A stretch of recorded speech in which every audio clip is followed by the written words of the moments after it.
اینها روش‌های سنتی گره زدن هستند که از قدیم دست به دست شده. آخریشون تقریباً داره از یادها میره. 1. گره بستن هیزم، از دو طرف کمی بکش تا سفت بشه. 2. گره دسته کردن با نی کاه برای سبزیجات. یه تکه کاه دورش چند دور میتیچی، بعد سرش رو از اینجا رد میکنی و طرف دیگر رو کمی میکشی تا ثابت بشه. 3. گره برای گرفتن چیزهای دوردست. میگن ژوگلیانگ اینو آموزش داده. سر مربوط به وسیله رو بند میکنی داخل حلقه.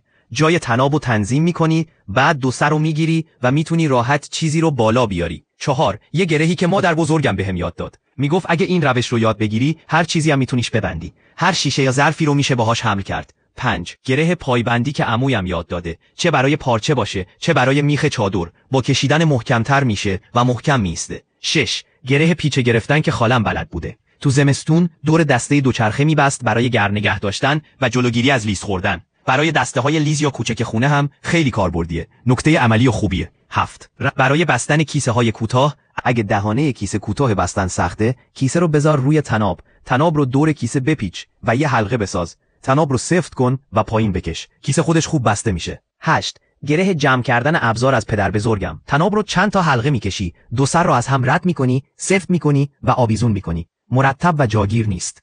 9. گره فرار اضطراری از پیرعمویم. یه بار با این گره از آتش فرار کرده. سر گرد رو محکم میکنن، از حلقه یو شکل رد میکنن، میخ رو فرو میکنن و محکم میبندن تا بتونی با خیال راحت پایین بیای. 10. گره جادویی از خالم. خیلی راحت باز میشه. با یک کشیدن همه چی باز میشه. 11. گره پله‌ای تنابی از عمویم. تکنیک کهن، قبلا برای کوهنوردی استفاده میشد. حالا خالم ازش برای کارهای تزئینی استفاده میکنه.